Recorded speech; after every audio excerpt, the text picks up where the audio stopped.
Hello friends, welcome to my channel discover yourself.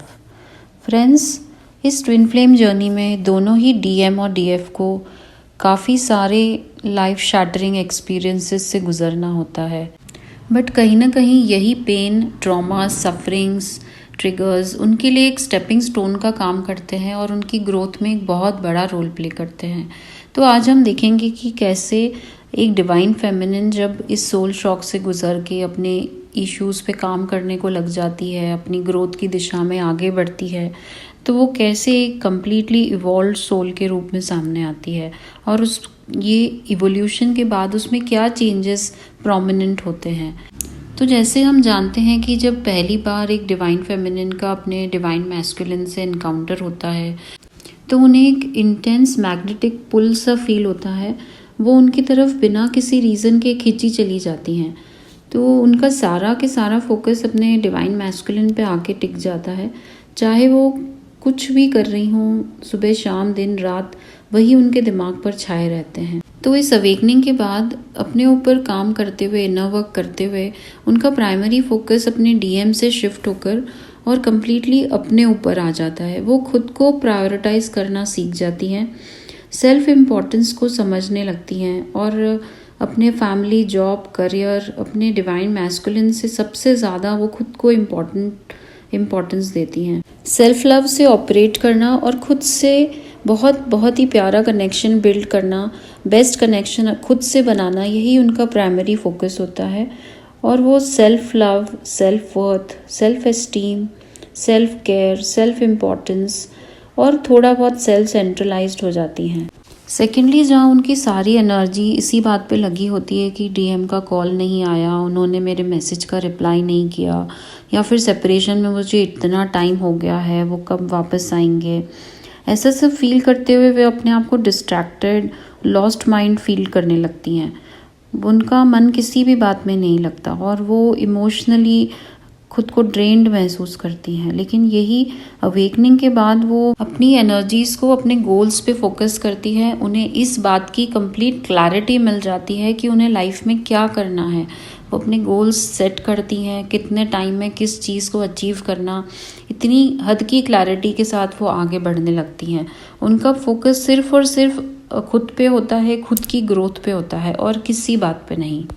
यहाँ वो अपने सोल पर्पस को जान जाती हैं। वो ये जान जाती हैं कि मेरा जन्म इस धरती पर क्यों हुआ है, या ये ट्विन फ्लेम जर्नी मुझे क्यों मिली है।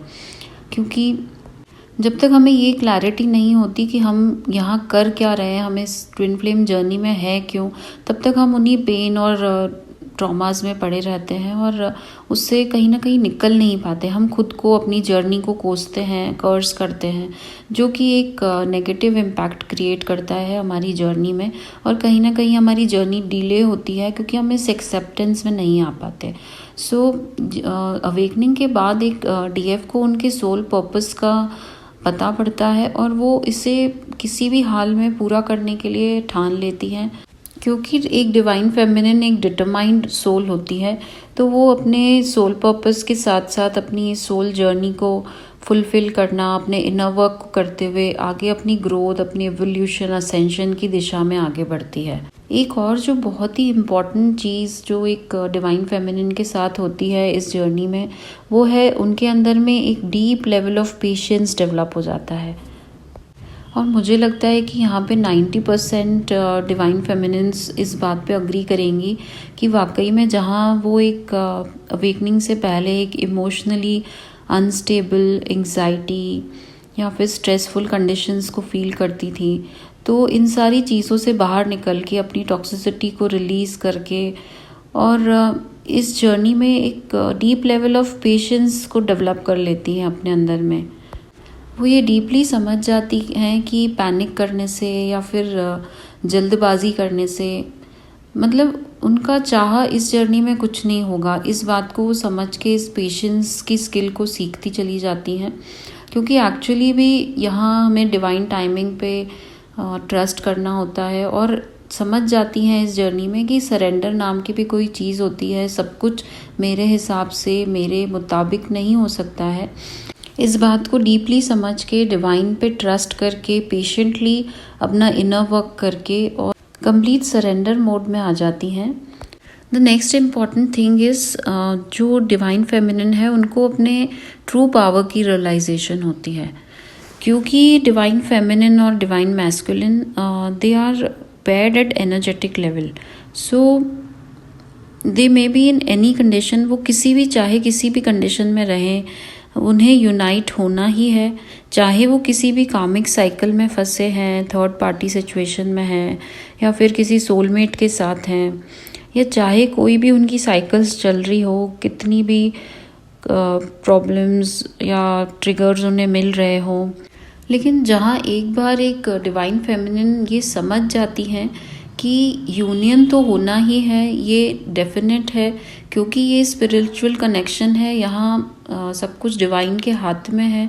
तो चाहे मर्जी जो भी हो रहा हो इस 3D प्लेन पर, इन आँखों से हमें जो भी सिचुएशन दिखाई दे रही है, पर एक डिवाइन फेमिनिन के दिल में जब ये ट्रस्ट बन जाता है, उन्हें अपनी पावर रियलाइज़ हो जाती है कि मेरा जो डिवाइन मैस्कुलिन है वो मेरे पास ही लौट के आएगा। जब ये इतना कॉन्फिडेंस उन्हें अपने आप में, अपनी इस पावर पे आ जाता है, तो वो उसी मोमेंट से अपनी हाईएस्ट पावरफुल एनर्जीज में ऑपरेट करना स्टार्ट कर देती हैं। जहाँ वो कभी अपने आप को वीक या फिर लाचार, मजबूर सा महसूस करती थी, यहाँ वो अपनी स्ट्रेंथ में, पावर में अपने आप को कम्प्लीटली फ्लरिश्ड महसूस करती हैं। जब एक डीएफ कम्प्लीटली अवेकेंड हो जाती हैं तो वो अपने आप को इस सेपरेशन फेज़ में कंफर्टेबल रखना सीख जाती हैं। वो समझ जाती हैं कि उनके जो डिवाइन मैस्कुलिन है, उनको जब अपनी डीएफ की वर्थ पता चलेगी, जब उनके प्यार की वर्थ होगी, तब वो लौटकर ज़रूर आएंगे।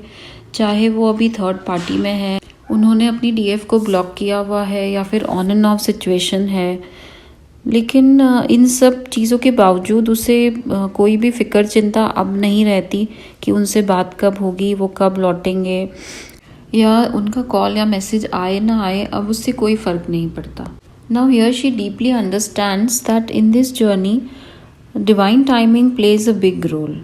सो she steps into the energy of stability and उन्हें स्टॉक करना बंद कर देती है, अपने डीएम के डीपी या फिर स्टेटस चेक करना, या फिर पता लगाने की कोशिश करना कि उनकी लाइफ में अभी करंटली क्या चल रहा है। यहाँ उसे एक क्लैरिटी मिल जाती है कि डीएम पे फोकस करने के बजाय वो यदि अपने ऊपर काम करेगी, अपनी एनर्जीज़ को अपने पे लगाएगी, तो उसका रिज़ल्ट उससे कहीं बेहतर होगा। सो इसी फीलिंग के चलते वो जब अपने आप को एक ग्रोथ में लेकर आ जाती है, एक डिवाइन फेमिनिन, तो अपने इस अनकंडीशनल लव एंड लाइट को पूरे यूनिवर्स में रेडिएट करती है। जो एक डिवाइन फेमिनिन का बेसिक नेचर होता है, लविंग, काइंडनेस, जेनरोसिटी, कंपैशन, वो अपनी इन्हीं सारी क्वालिटीज़ को इस पूरे यूनिवर्स में रेडिएट करना चाहती है। वो समझ जाती है कि यदि डीएम को उसकी वैल्यू हो ना हो, लेकिन जिन लोगों को उसकी ज़रूरत है, वो अपनी नर्चरिंग एनर्जीज़ को यूज़ करके उन्हें अपलिफ्टमेंट की तरफ, डिवाइन की दिशा में आगे लेकर जाती है। एक अवेकेंड फेमिनाइन का अपने डिवाइन से एक स्ट्रॉन्ग कनेक्शन बिल्टअप होता है, जहाँ वो पिता परमात्मा से इजीली कनेक्ट कर जाती हैं और एक ऐसी स्टेज पर आ जाती है तब वो एक प्योर अपने ऑथेंटिक सेल्फ में टैप कर जाती हैं। वो एक डिवाइन का इंस्ट्रूमेंट बनकर इस प्लैनेट अर्थ पे अपना काम करती हैं। वहीं चैनलिंग्स को रिसीव करना, डिवाइन गाइडेंस को रिसीव करना, ये सब बहुत इजीली उनसे हो पाता है। अब वो एक वेटिंग एनर्जी में अपने डीएम के लिए ना हो करके और कंप्लीटली अपने काम पर लग जाती हैं, क्योंकि उन्हें डिवाइन ने चूज़ किया है इस बहुत बड़े काम के लिए, इस टास्क के लिए। सो अपने आप पे काम करना, असेंड करना, आगे बढ़ते रहना, अपना इनर वर्क करना, यही सब उनकी प्रायोरिटी में आता है और ये उन्हें बहुत अच्छा भी लगता है। ये उनकी एनर्जीज़ को हाई बनाए रखने में बहुत हेल्पफुल होता है। एक डिवाइन फेमिनिन को अपनी अवेकनिंग के इस स्टेज पर आकर के एक अवेयरनेस सी आती है, जहाँ वो समझ जाती हैं कि जो डीएम की जर्नी है वो उन्हें खुद तय करनी है। उनके अपने लेसन्स और लर्निंग्स हैं जिन्हें वो उसमें कितना अपनी एनर्जी पुट करते हैं उस पर डिपेंड करता है उनकी अवेकनिंग, उनका एवोल्यूशन।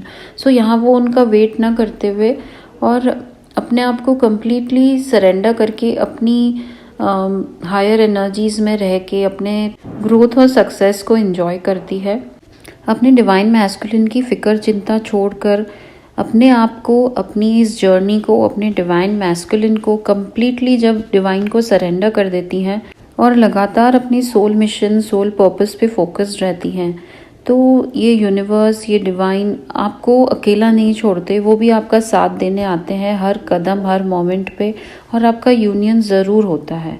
हायर लेवल पे असेंड करना, कंप्लीटली सरेंडर कर देना, ये सिर्फ और सिर्फ पॉसिबल है अच्छे इनर वर्क से। ये बात याद रखिए कि कोई भी, चाहे वो कार्मिक हो, सोलमेट हो, थर्ड पार्टी हो, आपको कोई भी आपके डिवाइन मैस्कुलिन से जुदा नहीं कर सकता। जब इस हद का सरेंडर, इस हद का ट्रस्ट आप डिवाइन पे करते हैं, तभी आप एक हाईली इवॉल्व सोल के रूप में सामने आते हैं। अभी आप चाहे अपनी जर्नी के किसी भी फेज़ में, किसी भी स्टेज पर हों, पर अच्छे इनर वर्क के साथ और डिवाइन के ट्रस्ट और ब्लेसिंग से आप ये सब कुछ ज़रूर से रिसीव करेंगे। So be focused on yourself rather than your divine masculine. So friends, that's all for today. If you have some questions, queries, or any suggestions or topics you want me to make videos upon, I would love and appreciate your suggestions. So thank you once again for joining in. Stay happy, stay blessed.